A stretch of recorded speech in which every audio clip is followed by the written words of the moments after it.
Hey, credit heroes. We have a very special treat today. The king of business credit is here. Our guest today is Ty Crandall. He's the CEO of Credit Suite. He's the authority in business credit building, business credit scoring, and business financing. And today, he's going to give you some amazing ways that you can build business credit and generate additional revenue and cash for your business. So you better stick around. My name is Daniel Rosen, and welcome to Credit Repair Business Secrets. Okay, before I dive in, if you are new to my podcast, be sure to click to subscribe and turn on notifications so you don't miss any of the secrets that I share each week here on the Credit Repair Business Secrets podcast. And by the way, this podcast is brought to you by the Credit Hero Challenge. If you want me to hold you by the hand as you launch your very own credit repair business, go to creditherochallenge.com and sign up now. Okay, let's get into this. Ty Crandall is an internationally known speaker, TV and radio personality, best-selling author of Perfect Credit and Business Credit Decoded. He is an expert in business credit building, business credit scoring, and business financing. He is the CEO of Credit Suite. He's spoken at every single credit repair expo that we've ever had, and he's here with us today. So please welcome to the podcast, the king of business credit, Ty Crandall. Daniel, that is the best introduction I've ever had anywhere. I love it. It's showbiz here. Well, I'm so glad you're here. I'm so glad to be back. It's great seeing you again. Yeah, it's been a while. We talked like at the beginning of the pandemic. That's when we started our podcast, and you were one of the first guests. And a whole lot has started. I mean, a whole lot has changed since then. A lot has changed. I'd love to see you guys. The podcast is doing phenomenal. I follow it. It's so awesome. I love what you guys have done with it. Well, thank you. And you've got one too now. Yes. Well, I've had one for quite some time. I think we just surpassed 500,000 downloads. Oh my gosh. 600 episodes now in.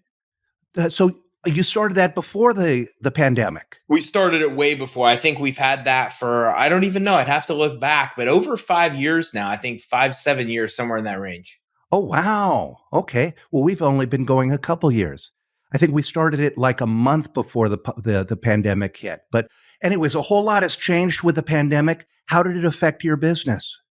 We've done really well. I mean, when the economy shifts, we see two things happen with entrepreneurship. We see business owners, the amount of people that start businesses skyrocket. And then we also see, of course, those that are already in business go to get capital as quickly as possible. So we saw hockey stick growth during it because we were really well prepared for educational content. The minute it hit, we started releasing educational content about recessions, impending changes in the economy. And, we'd had a vault of that stuff, Daniel, I think for hundreds of that. And so we were out there, we doubled up on our live streams, and we did really well through it. I think we had a strategy that helped us navigate through it pretty well. How did you guys do? Actually, it was kind of amazing for us. I think there were so many more people wanting to launch a business that they could run from home. And for us, it was like a hockey stick as well. And a whole lot of what people don't realize is time of turmoil is actually a time of opportunity, right? I mean, now we're heading into a recession. People are afraid of that, but I see it as opportunity. How about you? There's a lot of opportunity. I think that whenever the economy shifts, you have people that are in the wrong place at the wrong time. That was me owning a mortgage company, mortgage crisis.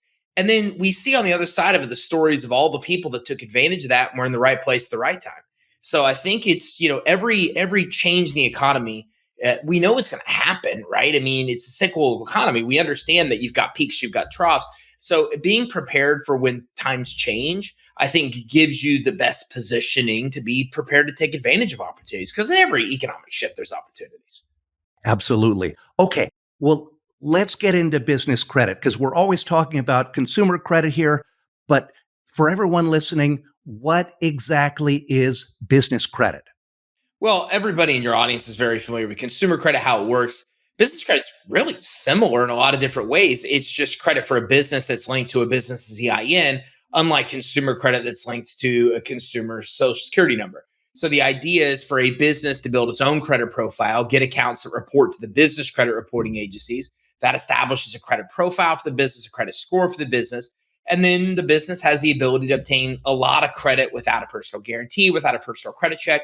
And then the building of the business credit just makes it easier for the business to be able to get all kinds of credit lines, loans, basically just all kinds of financing, and help the business owner get away from personal guarantees in a lot of cases as well. That sounds awesome. Can any business get business credit? Yeah, any business can. I mean, if you have a business in the United States, you can get business credit. So I kind of look business credit as the way for a business to fund itself. And in a lot of situations, you've got business owners that just can't get money. Like they have bad credit. They have no collateral. They're getting started. They don't have cash flow, but they need some money to be able to fuel the business. And what's nice is business credit is kind of like a catch-all. Anybody can get it. You can get it even if you're just starting your business today. You don't need collateral. It's unsecured. You don't need to have cash flow or verify any kind of cash flow. So even brand new businesses can get it, or businesses that don't have tax returns or bank statements or want to show those can get it as well. So because there's no cash flow credit or cash flow requirements, then it just makes it really easy for like any business owner to get it as long as the business owner owns a business here in the United States. Wow. Okay, I want you to help me to settle a question that always comes up in our community. People fight about this. Okay, your business is Credit Suite. My business is Credit Repair Cloud. We both have the word credit in our business name. And there's this rumor going around that having the word credit in your business name will prevent you from getting business credit or funding. Is this true? It's not prevention. So the way that lenders look at this, credit issuers look at this, is they really have two main categories of high risk. One is prohibited, meaning that there are lenders and credit issuers who just will not lend or issue money with a certain type of industry. And then there's other, which is restricted, which just means you face greater underwriter scrutiny. It's harder to be able to get approved.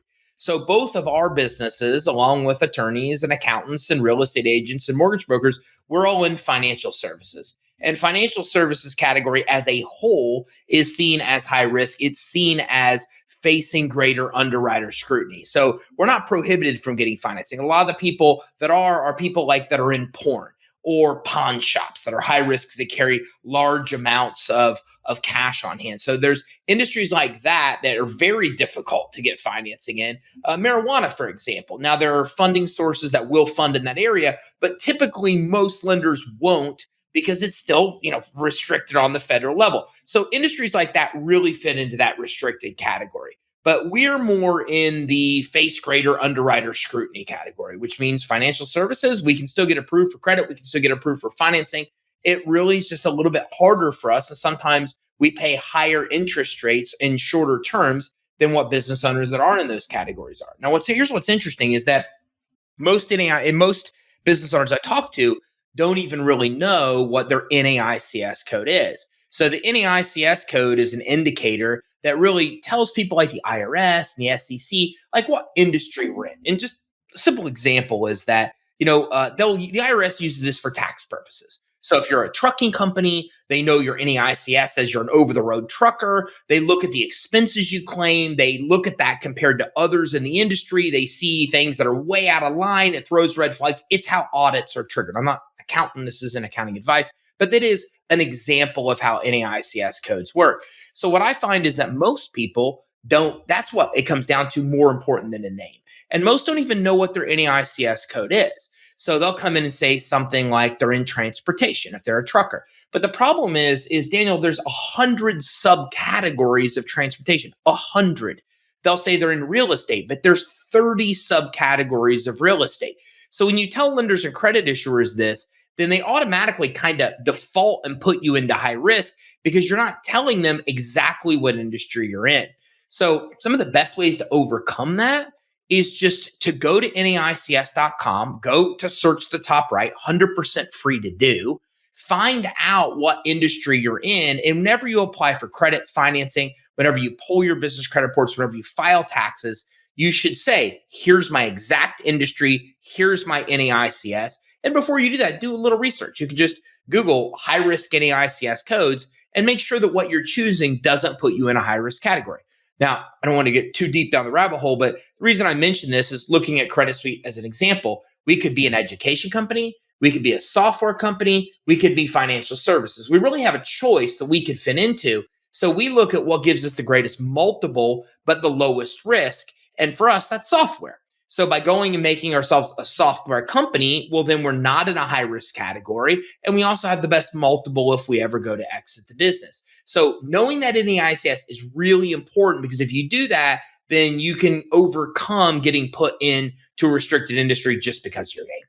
Got it. Okay. Let's say I have a credit repair business and it's Daniel's Credit Repair. Would I be more likely to get business funding if I called it Daniel's Financial Services? Well, if you didn't say credit or financial services, you'd be more likely to get funding. Meaning that if you have any indicator in the name that indicates that you're in a high risk sector like financial services, it's just going to throw a little red flag, a little, X, let's say. So if you think about an underwriter's computers, right? Because this isn't manually done. So an application goes through a computer and the computer's looking for all these different things, your business address, your phone number, your email address, your website, how all this stuff is structured. And one of those things is the name of your business and the industry you're in. And so if it picks up that you're in a high risk category, it kind of puts like a red flag, an X, however it marks it. And then that just affects the overall risk that you may get when you go to get credit or financing.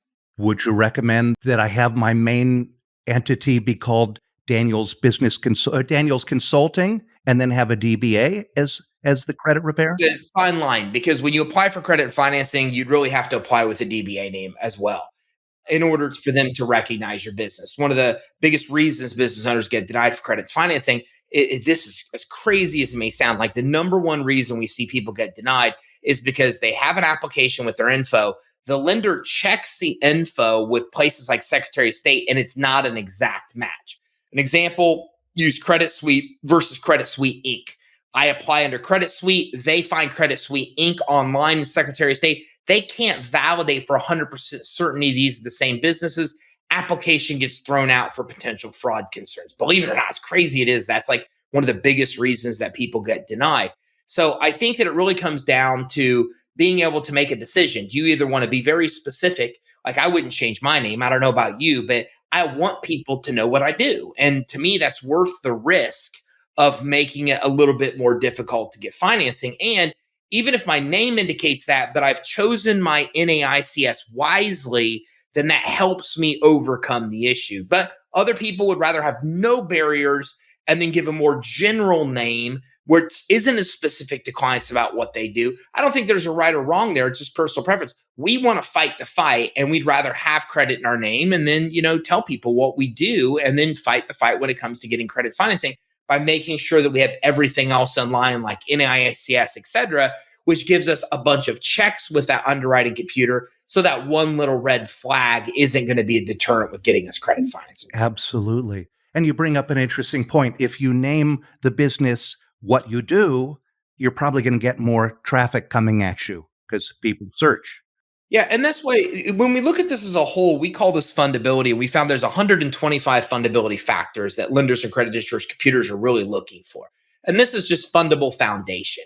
So the other things you want to do is, have a professional email address. Don't have a Gmail, have a professional domain hosted in your own site, have your own physical location or get a virtual office. Not an iPostal or a UPS, a real virtual office like Regis, Alliance, DaVinci type of place. Get a business license if you can. Here, I can easily get one in my county for very cheap.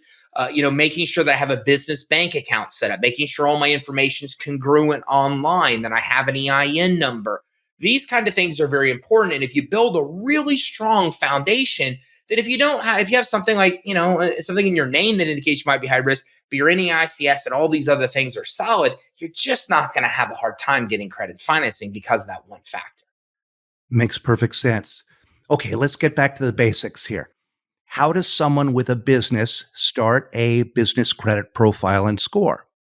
Well, we really started on that, went down that road already. It starts with foundation. What I see is entrepreneurs want to just jump ahead as fast as we can, and they skip the basics. And so as a result of that, that's what gets more than half of all applications denied. It's basics. It's not your credit. It's not your income. You never even get that far. So all that stuff we just talked about, especially congruency, making sure all the stuff is congruent, is important. And I see it's a pitfall for a lot of business owners, because if we think about how we start businesses, we typically go, our name's available, the Secretary of State, we get it. We get the entity. Then we end up getting an address, then we get a phone number and a website, and we just never even think about updating this stuff over here. We never even think about it. And so that's a problem. We've got to just make sure that we update everything. Everything is congruent. We get that fundability in line. It's really step number one and most important step of any type of credit financing. Then the next thing you want to do along the line of fundability is get a DUNS number. You can go to creditsuite.com/DUNS, or just search free DUNS number. Go to Dun & Bradstreet, get your DUNS number. A week to 4 weeks to usually get it, 100% free, but 10-15 minutes to fill out the application. That's the first step with getting set up with Dun & Bradstreet. And with Equifax and Experian Commercial, the minute you get accounts that report to them, they'll then automatically create your numbers with them and create your credit profiles as well. So fundability is most important, including Dun & Bradstreet. That's really the very first step with getting any kind of financing, and the first step with building business credit as well. Got it. Got it. Now, what if you're a brand new business owner? Can you still get a loan to start your business? Sure. So the way that we look at this is that when it comes to getting money, I like to simplify by just calling them the 3 C's, meaning there's 3 main points or things that lenders really want to see: credibility, cash flow, and credit. So if you have one of those strengths, you can get money. It used to be you needed all of them, right? We had to go through a bank, we had to go through SBA, 90% of funding went through them. We had to have a really well-established business, years in the making, to be able to get approved. And then we really saw with Dodd-Frank and a lot of changes after the 2008 mortgage crisis, now we've seen a complete shift. Now 90% of funding plus comes from alternative lenders, not from SBA. And they're looking at a strength instead of all strengths. So if you're in any kind of industry, in any kind of business, what you got to look at is what is your strength? Do you have collateral?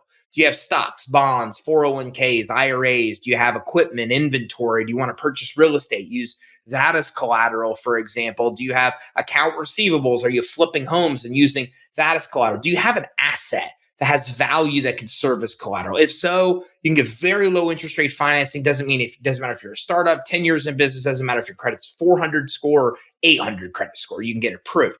Then that second C is cash flow.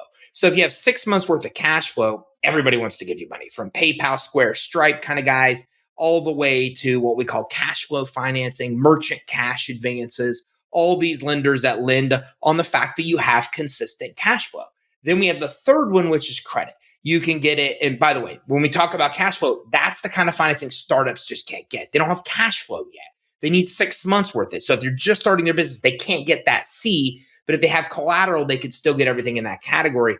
And then the third is credit. And that's kind of 2 subcategories. If you have good consumer credit, there's a program like Credit Line Hybrid where you can get credit lines up to $150,000 just based on you having good consumer credit, or a guarantor, a partner, a family member, a friend, somebody that wants to be a signer for you. You or them have good credit. You can get credit lines for 150 grand, 0% rates, report to business credit reporting agencies, or you build business credit and you get money based on business credit. So you just have to know what your strengths are. And if you're just launching a business, you don't have cash flow. The question is, do you have an asset that can serve as collateral? Most don't. That rules out that category. So now we look at either consumer or commercial credit, consumer credit from you or somebody else, or commercial credit. And that formula works any which way. You only need one of the C's. If you have one, you don't need the others. So if you want money, you just need to think about which one you have. If you have 0 of them, you need to build business credit and let that help the business fund itself. Got it. Okay. Now, over here, we're an S corporation. Now, many credit repair businesses are LLCs. Some starting out are sole proprietor. Does it matter what type of entity structure you have when you're starting to build business credit? Sure. Well, it absolutely does. When you're getting any kind of money, it does. So when we look at entity types, corporations are the preferred entity type that a lender has. And I just like to look at it like this. Like, you have a chance to paint the picture to the lender the way you want it to be painted. And when you're coming in and you're a sole proprietor and you're using a home address and a mobile phone and a Gmail, just think about the perception this gives a lender, right? Or you're giving them a UPS address, which they know what it is. You're not even telling them where you operate out of. And then you expect them to give you money. But then the other side of it is that you come in and you got your ducks in a row, right? Like you have a corporation set up, you have a real physical business address, even if it's a Regis, then they don't know that. You've got a business phone number, even if it's from a Ring Central from $10 a month. You have a professional email address that matches your domain. Just clear difference between these two worlds. So you just got to make sure that you come in and you've got to kind of set your business up the right way where it makes you look credible to lenders and credit issuers. And if you do that one thing, that kind of encompasses everything in fundability and goes a long way to helping you get approved. Got it. Got it. Once you get things lined up, how fast can you build business credit? Well, business credit you never stop building it like consumer credit. There's no end to where you want to be. But you can start getting business credit accounts right away. So that means if you set up a business, you can come in and start applying for what we call starter vendors. And vendors are unique for two reasons. They're unique because they'll give you credit when you have none. You have no business credit reports, they'll still issue credit. And they report that credit to the reporting agencies. And that's really important for multiple reasons. First of all, over 90% of trade credit doesn't report anywhere. And this is what we deal with. We have, 3 million, 2 million, $10 million business owners come in and say, oh my gosh, I just got denied for auto financing. I just got my credit line pulled. All these things happen. They say business credit's the culprit. What's going on? And they say, I pay A, B, C, D, E, F, G. But the problem is none of those people they're paying report the credit to the reporting agencies. So consumer credit, you just build it accidentally. Like you go to Target, they offer you a credit card for 20% off on your purchase. You take it, it reports in your consumer credit reports. It's just not like that in the consumer world.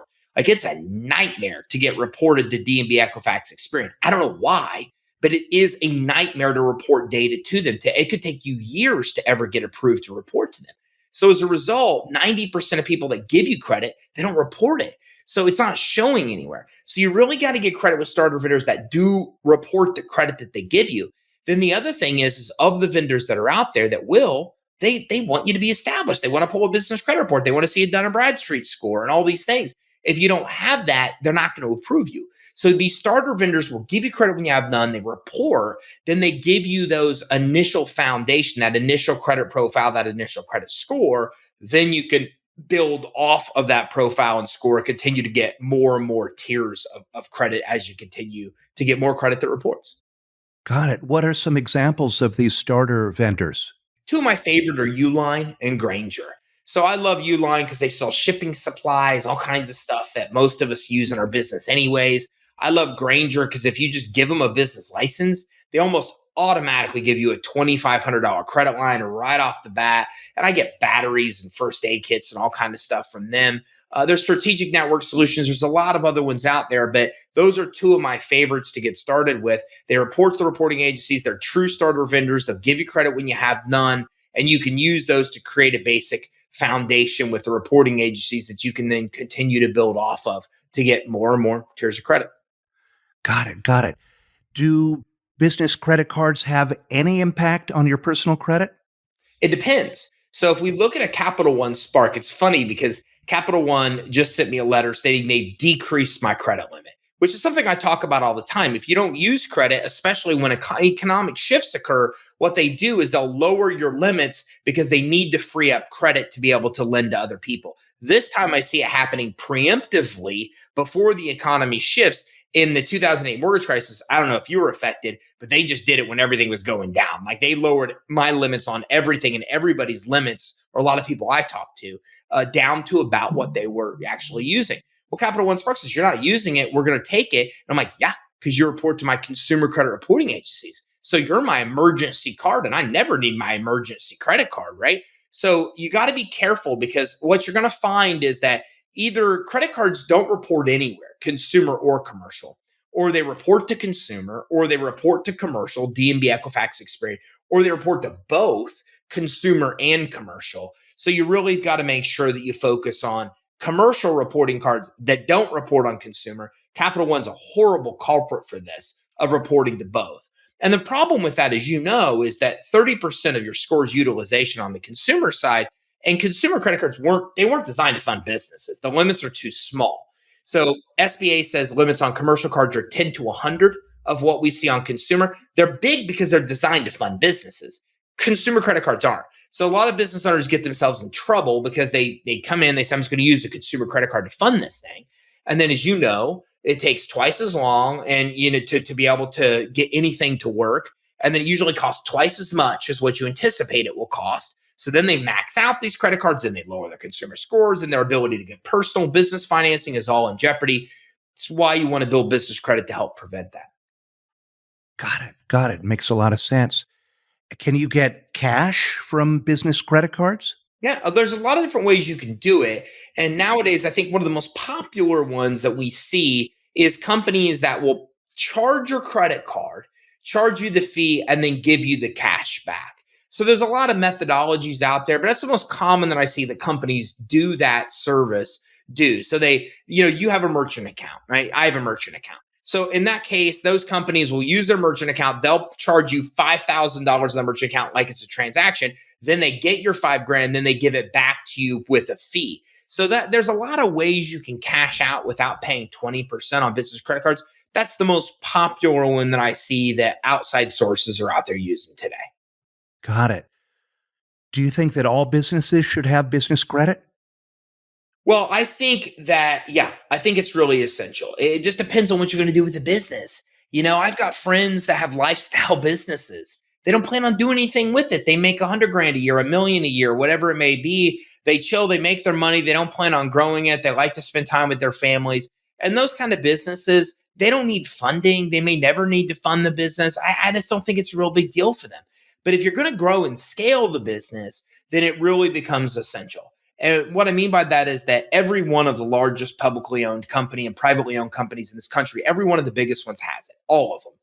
From Publix is one of the biggest privately owned companies in the United States. They're right here in my backyard in Lakeland, to Walmart, to Amazon. I mean, it doesn't matter. You can pull any of their business credit reports and see that they have business credit. They use it wisely to grow and be able to scale their business. So if you're going to get any kind of money to grow your business, you kind of have to do it. You have to have business credit established to get an SBA loan. You cannot qualify if you don't have business credit established. Business credit's what's used to determine if you get approved, how much money you'll get, the rates and terms you'll pay on almost any kind of credit card, credit line, or financing. So can you get money without it? Yeah.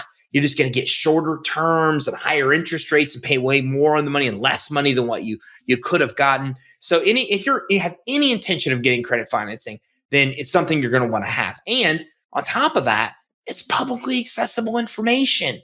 We're used to permissible purpose on the consumer side per the Fair Credit Reporting Act, but there is no permissible purpose. There is no FCRA in the commercial world. So that means anybody that wants your business credit reports can get them. If I want to pull your credit reports right now, I can get them. As a matter of fact, if I go to DNB Equifax Experian and I tell them I want a credit report, the very first question they ask me is, do you want one for your business or somebody else's business? So they're typically used in more cases for other people to know more about you than you to even get it to look at your own history. And since they're publicly accessible, you're talking about prospects, clients, lenders, credit issuers, suppliers, banks, insurance companies. All these people can access it. So the way I look at it is like, why would you not want them to see that you have a solid history of borrowing and have a really good reputation? Because it is publicly accessible. So to me, I look at it as a credibility play. It's just your reputation.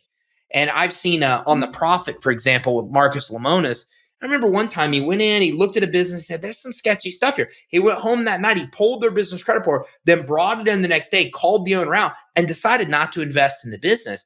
I work behind the scenes and help a lot of people that are looking to buy businesses understand how to get reports and use the reports to make those decisions. So there's people looking to invest in your company out there. There's people looking to buy your company out there. They're all accessing this data. And I'm really big, Daniel, on anything these guys can access, you should control. LexisNexis, check systems, your business credit reports, your consumer credit reports. You might as well. I mean, by keeping up on that stuff, building it and controlling it, it gives you the best chance of living the life you want to live and getting the money you want to get at the best terms. Wow. I wish I had known you when I was first starting Credit Repair Cloud. I have to grab a prop. Hold on. Before building Credit Repair Cloud, I was selling this little download for I 20 bucks. remember Credit Aid. I loved Credit Aid. Yeah. And so in a good week, I could make about $40. So it was like not enough to, I had this vision of Credit Repair Cloud that I wanted to build, but I didn't have any money. I was completely broke. So, like the little bit of money I would make from this, or I'd watch someone's cat, or I'd paint someone's wall, or I'd build a website for whatever I could hustle, kept going to programmers. But I needed more and more money. And I didn't know anything about business credit. I don't think I'd even heard of business credit. So here's what I would do. This was $20. I was my own best customer. I would buy thousands of dollars of this every month on my American Express card so that I could get the cash. And that's how I paid for stuff and paid to build. But American Express caught me. They cut off all my cards. But that's how I tried to finance the business at the start. It's really interesting of how many of us go through and do so many creative things to do it. It's a great. I read Sam Walton's book on founding a Walmart, and it's really interesting because if you look at it, what he did, he owned a Benjamin Franklin franchise, and then he would go, and then he broke free from their model. He'd go like across from Oklahoma to like Tennessee, buy stuff wholesale, bring it back, and then he would sell it for a markup retail. And he was just obsessed with this practice. And he would tell stories in his book about how he would go to buy this stuff. And these guys would go in the back room to run his Dun& Bradstreet credit profile. This was 60 years ago. And this was what was still going down. And he used that credit to be able to build Walmart. I mean, if you just look at the history of Walmart and what he did, if you look at Walmart's credit report, you see thousands of trade lines on there. Business credit accounts for more value in Walmart than all shareholder value combined. It's the biggest financial leverage the company has. And so even when they started, and I often go on stages and I tell the story about Sam, and then reveal that it's Sam Walton and what he built, completely built on business credit. So it's really astonishing if you look at the biggest companies that are out there and how they leverage this kind of credit. It's really interesting. And even Apple, they sit on 100 billion in debt and 130 billion in cash. And to your average person, they say, well, that's a simple equation, right? You take the 130 you got in cash, you pay off the 100. But they don't understand that that's not how the system works. They're wisely using OPM, other people's money, to grow the business. Then they're saving that capital like Walmart does. Walmart uses business credit. 80% of what's on their shelves, they used to buy with business credit. So you got to buy paper towels. They bought it on credit with Bounty. And then you give Walmart money. Then they take your money. Then they pay off the credit with Bounty. But this is how they expand. They save their cash for expansion, for retail, for stores. Apple uses it for R&D to open more locations. So that's smart. And it's why these guys are the biggest ones in the world, because they wisely use other people's money for the stuff they easily can. They stockpile cash, and they use cash for expansion, for acquisition. As you know, things like development, stuff like that, payroll, you can't just use credit cards for a lot of that stuff in a lot of cases. So, there's a lot of that stuff that you have to save the cash to be able to deploy. And then using other people's money is how these companies get as big as they are. It's really smart when you see how they do it and you steal their strategies and use it on a small business level to scale as well. Wow, that's really fascinating. Okay, so back to our listeners. What are some tips to maintain really a good business profile and score? What do you need to do once you've got it?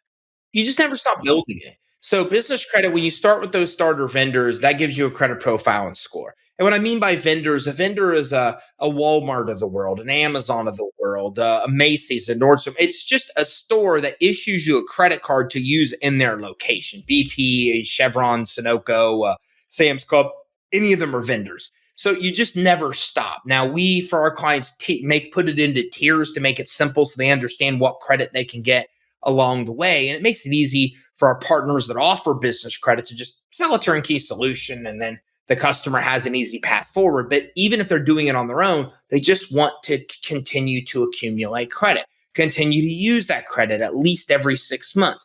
The real rule is every 12 months for it to count your score. I recommend every 6 months you're using that credit. So get more, use more. Don't get credit just to get it. Get credit you're really going to use to grow and scale the business. When you go to get credit lines, you go to get credit cards and loans, ask where they report to. Do they report anywhere? Ask them where they report. If you have a choice between two and they're pretty similar, one reports to consumer commercial or nowhere, and one reports to commercial, go with that one. Just be conscientious of who is reporting on your business credit reports. Get them, monitor them. Make sure that you go to the bureaus and be able to dispute any inaccuracies that you see to get that stuff cleaned up. Those kind of things all go a long way to being able to grow and maintain the credit once you've established it. Makes a lot of sense. Can a business owner build additional revenue by offering business credit services to their clients? Oh, absolutely. I mean, that's what I did. I owned a consumer credit repair company a long time ago, decade plus ago. And as a result of that, I found business credit. And reason I found it is because so many people were asking me about it.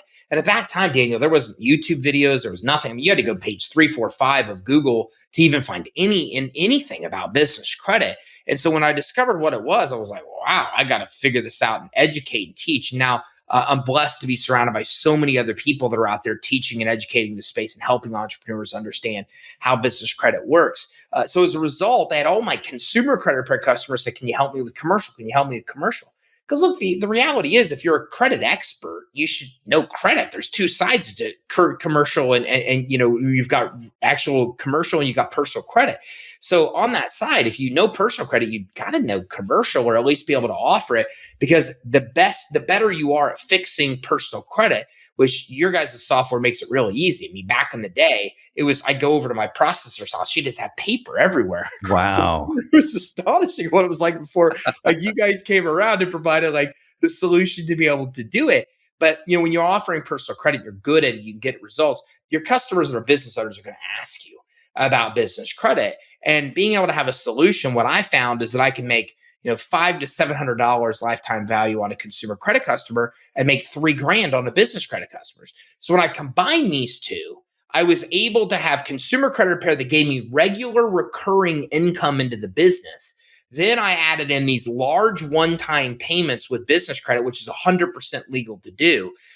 Then I was able to really balance the business. When I incorporated it within a year, I had multiple offers to buy the business. I sold it. Probably one of the only guests on here that's actually sold a consumer credit repair company successfully. And the thing just blew up. So I think that outside of business credit, there's a lot of services you should be offering if you're in credit repair. You should be offering credit monitoring. You should be offering student loans. You should be anything that goes with your clientele, you should be offering. And business credit's definitely one of those, and one of the more lucrative services you can offer. I've also found that it's easier to attract customers. So the problem I had when I was in credit repair, I can't advertise in a lot of states, different states, but I can advertise business credit and then bring customers in that way. And then if I was able to offer credit repair in a state without being licensed or needing bonding or things like that, then I was able to offer them credit repair as well. I also found a lot of affiliates that I couldn't get in front of because of consumer credit repair. I could get in front of because of business credit. Then I was able to cross-sell them over to consumer credit repair as well.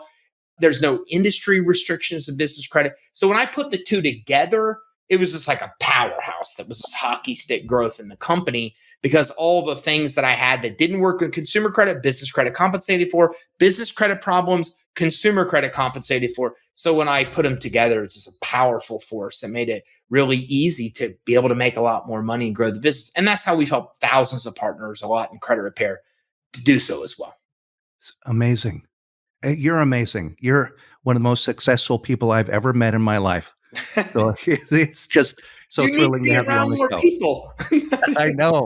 I know. Especially these days. The pandemic hit. I was terrified. I didn't see anybody for the first year, other than Keenan. Keenan would come in here to the office. The rest of our company is remote. Did your life change during the pandemic?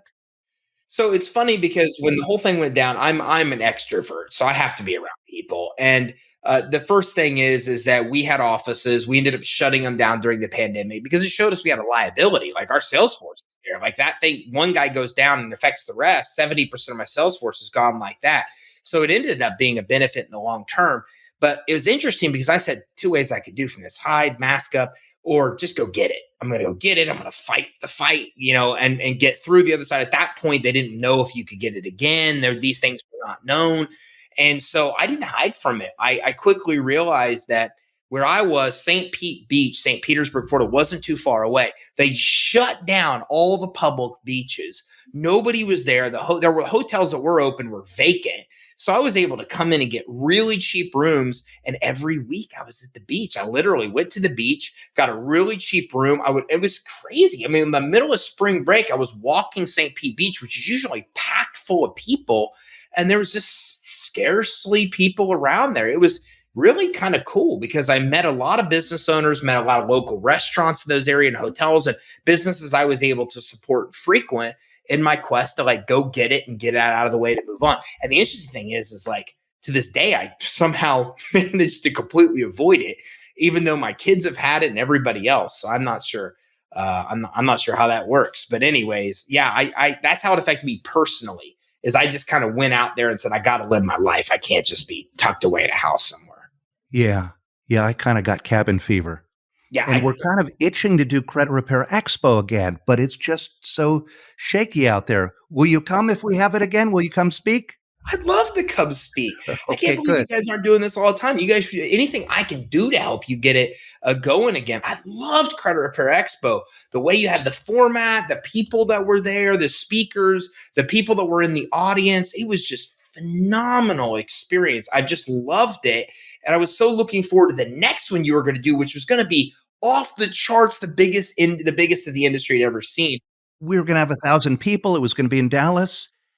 And it was in March, okay, the pandemic hit in March of 2020, and our expo was supposed to be in May. We had to refund everybody's money. It was terrible. I thought about you during that time, and I should have reached out. And I apologize that I didn't because I thought about you a lot of realizing your event was about that time. And then the nightmare that it had to, of course, I was under fire from everything trying to figure it out in our business, but not as much as you guys were. That had to have been extremely costly from all the upfront that you have to put out for an event and then give all the people the money back. I can't even imagine. That was Sure. No, it definitely was costly.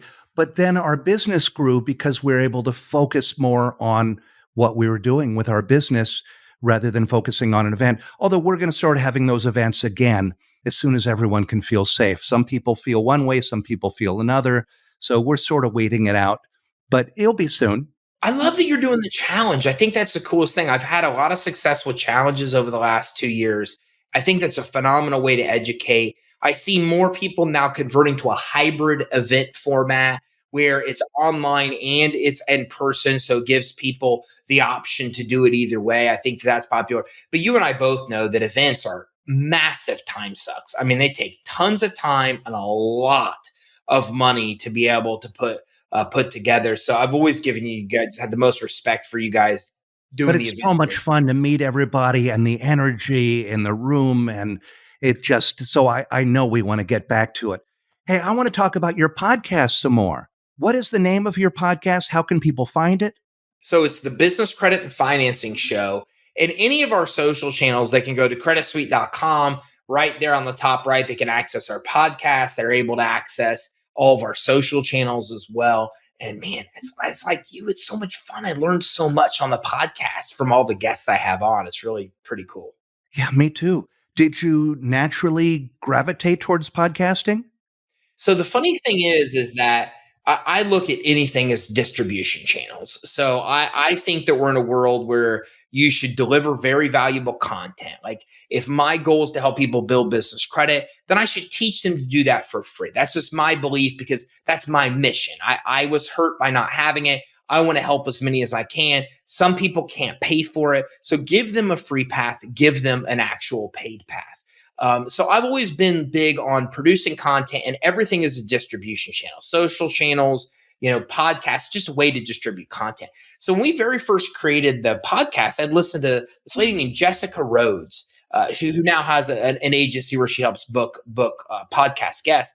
And I thought that's a great idea. So we created one and we took all of our webinars and dumped them on iTunes. We just dumped them. Like we didn't do anything. That was our podcast. And then I remember like 6 months later, I go, oh yeah, we dumped all that stuff like on iTunes. I should look at that thing. And I looked at it, I was like, wow, There's a lot of downloads on this thing. Maybe we should take it more seriously. And then we grew into take our webinars and put them up every week format. Then we grew into part of that, and then attracting guests, because so many bookers then tried to presenting guests to us to have on the show. So then we switched to that. Now I think we're 3, 4, 5 days a week we release a content, because we just have so much of it on there. So I kind of just picked it up, but I'm an extrovert. So I like to talk to people. I like to be on stages. I do interviews and stuff like this. So it just naturally worked for my personality. But even if it doesn't, I recommend somebody still do it, because there's just so much value in it, in the customers you attract, the messaging you put out there. But like you have so many guests on there that you just like, wow, I didn't know that. Like, I learn a lot of cool stuff every day that I have somebody on my show that I just didn't know before. So it's really amazing experience. Yeah, me too. Everyone should have a podcast. I mean, it's the natural progression. You start with no budget, talking on Facebook to friends and family, and then you're always searching for additional ways to generate leads. And a podcast seems to be a natural progression. And writing. And tell me again, how many books have you written? I've written 2, and I'll write more. But along the line of what you just mentioned, it's interesting because I had the blessing of having lunch one day with Steve Forbes, and a buddy of mine, Jason Pfeffer, was there. Jason's like the editor in chief of Entrepreneur Magazine. So Jason and Steve are sitting there, the new media guy, the old media guy. And there's a couple things I picked up out of that. But there are a lot of things, but 2 of the main things. One, we were there for 3 hours and not one of them ever looked at their phone. And I thought that was such a valuable lesson to me, because, how many of us sit at lunches and feel compelled to look at our phone? Like, when these are 2 media moguls and they don't in 3 hours. So I thought that was cool. But the other interesting thing is that the one thing that they said is, and they had a discussion about where things are going, and they all said audio. Both of them, they said that is the future. You're going to see more audio. Then we saw Clubhouse come out. We see LinkedIn Clubhouse version coming out. So I think audio is the future, and that's what these guys were talking about. And that's one of the big lessons I pulled away from that, was I think that's like part of where it's going. So anyways, to speak to that point. Definitely. Who would be your dream podcast guest? Oh, geez. Elon Musk. I got a man crush on that guy. He's like the most good in the universe. I love that guy. I don't even know if he's from this planet. I don't care. He's awesome. He's going to bring a cell phone out that works on Mars. Who creates a cell phone that works on Mars? So I love Elon Musk. I'd love to spend some time with him. He's such a smart dude. I probably wouldn't be able to keep up with any of his answers, but wow, what a brilliant guy. Yeah, I think he is an alien. He's an alien too. I want to go to whatever planet he's from, though, if that's the case. Hey, one of the most memorable moments during our Credit Repair Expo was the moment where you talked about your lowest moment after the mortgage crisis, where you described watching a moving truck arrive, and you felt like you had failed as a financial provider for your family. And despite everything you went through, you said you might not change anything because you learned so much since then. So I want to know, what happened to that house? Do you still live there? So it's funny because I ended up fighting my way back, got the house back, and I lived in the house. I just actually moved out of that house and sold it less than a year ago. Actually, no, excuse me. The house sold 2 months ago, and then I moved out of it a little bit before then. I didn't know. I was like moved in the middle of downtown. I didn't know if my kids were going to like that or not, but they ended up liking it and it worked really well. So I ended up fighting my way back. It's interesting because I paid a bankruptcy attorney thousands of dollars, filled out all the paperwork. Anybody that's filed bankruptcy, it's a nightmare. Like the paperwork, I've never dealt with anything like that. And I owned a mortgage company. So like when mortgage brokers say that the paperwork's outrageous, it's outrageous. And then I remember sitting in front of that bankruptcy attorney and just saying, I can't do this. I think I'm going to fight my way back. And he prayed with me. And then we stepped out, and I did. I fought my way back. It was a big battle to get back and fix the credit. And here's the lesson. Even when you think you fixed your credit, you got to fix LexisNexis. For all of your audience, they're doing a disservice to the people that they help if they're not fixing LexisNexis, because you can get judgments and bankruptcy. Well, I mean, that stuff's a lot of stuff on the credit reports nowadays. But you can get a lot of the stuff removed, but it's still on LexisNexis. It's still going to create problems unless you remove that. And I learned that the hard way many years later. So Yeah, interesting experience, and I appreciate you asking. But that house, I fought my way back, and then less than a year ago, just moved out. Amazing. What year was that What year happened? was it? That was The 2000. bankruptcy and Yeah, the I think it losing the was house? just 2008. Owned a mortgage company. Mortgage crisis occurs, right? So all my income goes away. I'm like, I'm golden. I got all these credit limits. I got this money in the bank. Bank debtors, personally guaranteed. Got judgments, cleaned out my bank account. I mean, very few people I've talked to have really had this happen. But like money's in there one day, you write checks, and you look and you're negative because all the checks cashed and they took the money. The money was gone out of the account. And then business debts, consumer credit reports, consumer credit card companies, lower limits to what I owe. And you know what that does to your credit scores. At that point, it was over. I couldn't get any more credit or financing. All my limits were gone. The money from my bank account was gone. It was crazy. I mean, I literally remember trying to pass bad checks to pay my electric bill. And then ended up having to go to my father-in-law to be able to get the money to pay the electric bill. Just lowest times. But, that's why I fight the fight I fight now, because if I just would have understood business credit, like if I would have known this and been able to do it the right way that I teach now, like I could have avoided that whole thing.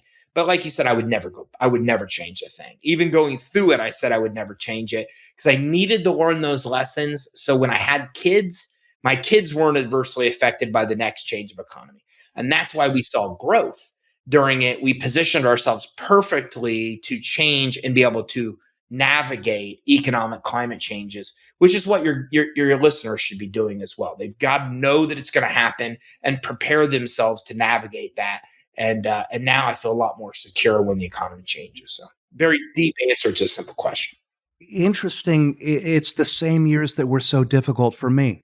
2008, I had two houses that I had bought doing show business. And then I had my little download that I was selling. And I had borrowed against those. One house I was paying for with itself, you know, and I didn't realize that was going to end. And then I was on time with all my payments, but Bank of America did something really tricky. They started putting my payments aside that were always on time. And next thing I know, from my point of view, I was never late. But from their point of view, suddenly I was late, and they were waking me up every morning. All those years, 2008 to 2012, really till 2013, I was woken up every morning by bill collectors trying whatever I could do to hang on to my house that they were trying to get. And it was the scariest time, but that fueled everything we're doing now. And it sounds like that fueled everything you're doing now. I just feel that's the way it is. That adversity is what fuels you. It's what makes you who you are. It's where you really find yourself. I did. I don't know about you, but and I say this, and it does sound cliche, but it's where I really stopped doing business to make money and just legitimately started doing business to help people. Because man, it was painful. I'd never felt that kind of pain before. And then to know that I have the ability and power to be able to help other people avoid that pain. It literally my hair stands up on the side of my arms because it was just that trigger in my head of like I gotta help as many people as I can. And then it's like, the path opens up for you to success. But I just don't think you can get there unless you really have those good intentions. You just really have to be in it for the right reason. And when you find that, then like the sky's the limit. But so many people struggle with that. They're just in it for the wrong reasons and they never understand why. Well, whether God or how blessings or whatever you want to consider, like that path doesn't open up for them. And it never will until you're righteous and you really are in it to help people. I always say if you're just in it for the money, sure you'll make some money, but your business will only grow so far, and you probably won't have a very fulfilling life. But if you have a passion for helping people, changing lives, helping people to not go through the hell we went through, having your heart in the right place, that's when you have the real success. That's what I found, and I've seen so many people in life, and I've seen it that way that I just really think. And we see people short term get there. Shady people become successful. Like that's wrong. They're doing everything wrong and screwing these people over. But every time I've seen it comes back to them at some point. It catches up. They lose everything. They go to jail. Whatever may happen, it always catches up to them. So sometimes we get distracted by seeing people that do it the wrong way succeed. But I've always seen that success is short lived. Absolutely. It might seem like it takes longer to do it the right way, but it always pays off. Huge dividends. What does business ownership mean to you? I think it is that. I mean, to me, business ownership is about helping people. It's about really deploying an army. I think that you can only do so much in life by yourself, but business ownership gives you the ability to build a team that stands behind one common purpose. And for me, it's to help as many people as I can. So I can only help so many people by myself. But when I have a team of people in a business, then I'm able to deploy that team to be able to help more people. So to me, that's what it means. Awesome. I'm interested though, from your perspective. What's your answer? Business ownership? Yeah. What does it mean? The same thing, helping people. It's just so gratifying. And to see lives actually change. It's amazing. I don't think about money at all. What I think about is helping people and lives changing and helping someone to not go through the hell I went through. I mentioned earlier about how I financed part of Credit Repair Cloud by buying my own software from buying my little download again and again from American Express, and they shut off all my cards. When they shut off all my cards, I said, "Hey, but I've had these cards for 20 years. I've got miles or points. You get points on these things." I was saving them for a honeymoon or something. I said, "What about those points?"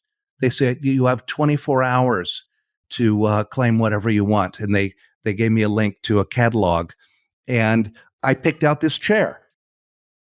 And this is I call it my loser chair because this was my prize for having my cards shut off. And so I always have this in my office to remember what that was like. And my girlfriend gets pissed when I call it my loser chair, but it helps me remember that place, that terrible, terrible place. And I want to keep people out of that place. And it's so important that you do. And that's why I talk about it on stages in so many different places because dude, that puts you in a dark place. I mean, when your business, in my world, when my business fails, you got to lay off employees. And then, on the personal side, you can't support your family. You lose your house, your cars, everything. It just puts you in a really, really dark place. And I think you have to go back there. And I oftentimes do because that's what helps motivate me and fuel me to help more people. I just, like you said, it's that helping anybody I can to avoid pain. And I oftentimes say, like, look, at least I want people to have a choice. Like, I didn't have a choice. I didn't know about business credit. I didn't know there was other solutions around my problem. But now, if you know about it and you choose to not take action, I'm okay with that. Like, that's on your own accord. But you at least deserve the right to know these things. So I agree. I love that. I think that's so cool that you have that that you sit on every day as a memory of that experience. I think it's interesting. I never talked about that before. This went deep. We Okay, to bring it back up, what's your advice to anyone just starting out with a business? Wow, there's so many different pieces of advice I'd have. A lot I think I've already shared is you have to genuinely be in it for your own or for good purposes. You need to know that things are going to cost twice as much and take twice as long as what you think. Nothing is going to work as planned. And if it really comes down to one piece of advice, the one thing I think that it defines success, it's just ambition. It's just drive. You just push forward at all cost. And when you start a business, you've got these large failures. And I think that you just have to be able to understand that it's peaks and troughs. It's peaks and troughs. And you're gonna take all kinds of hits and hits and hits. And I kind of related to Rocky, right? If you ever watch Rocky, Rocky was a bad fighter. That guy was not good. He just got punched all the time. But then the opponent would just get tired of hitting him. And like that's how I've always considered myself as an entrepreneur. It's like you can knock me down all you want, go ahead. Because you were gonna get tired of hitting me before I'm gonna get tired of getting up. And that's what I think you have to have really to be able to succeed in business is you just have to be willing to kind of navigate through it and be able to come through and take the hits and keep moving forward. Just keep pressing forward at all costs. Sure. And Rocky learned from his mistakes. And launching a business is about making mistakes again and again and again and again, but pivoting a little bit. Yeah. You have to be obsessed and you have to be obsessed about learning. You have to, and I always say that too, is I'm successful because I'm naive enough to think I can learn my way out of any situation. I hire a B player and then I spend all weekend reading about how to hire A players. And then you have to, and I always tell that my team, I'm like, they'll apologize for making a mistake. And I'll say, never apologize for a mistake. I want you to make mistakes. We're not growing if you're not making mistakes, because we have to try new things, and that encompasses failure. But where you'll see me frustrated is when you make the same mistake twice. Like, that's not cool. It's not acceptable. You make a mistake, you learn from it, you apply what you learn, and you get better. And if you can do that, I think you could just succeed in any business. Absolutely. If you make the same mistake over and over again, expecting a different result, that's the definition of crazy. Ty, this has been so great talking with you. Same, Daniel. I love spending time with you. We need to spend time more together. And again, I wish I would have reached out to you more over the last year or 2 years. I think it's been crazy in both of our businesses. But hopefully you guys will have another event. I'll be able to see you there. And of course, anything in my world I can ever do to help you, I graciously and happily will do. Well, that sounds awesome. And speaking of which, how can people learn more about your world? They can go to creditsuite.com/EIN. We've got a great guide that maps out everything to do with business credit. And if they ever want to talk to us about offering business credit, financing as a service, what that looks like, we've got a free affiliate program. We've got a paid partner program. So we have a lot of options. Our phone number, our contact details, all that's on our main website, creditsuite.com. And again, that other link was creditsuite.com/EIN. That's it. Great free step-by-step guide that maps out everything to do with building business credit. Awesome. Thank you so much for being here, Ty. Thanks for having me on. I had a blast. Me too. And for everyone out there, if you are enjoying this podcast, be sure to click below to subscribe so you don't miss any of the secrets that we share each week here on the Credit Repair Business Secrets podcast. And if you're feeling kind, do me a favor, rate me, review me, give me 5 stars, give me a thumbs up, ask a question, or leave a comment, because I read each and every one of them. And I will see you on the next episode. And until then, be a credit hero and keep changing lives. Hey everybody, it's Daniel again, and really quick, I'd like to invite you to join what I believe is the best thing we have ever created inside the Credit Repair Cloud community.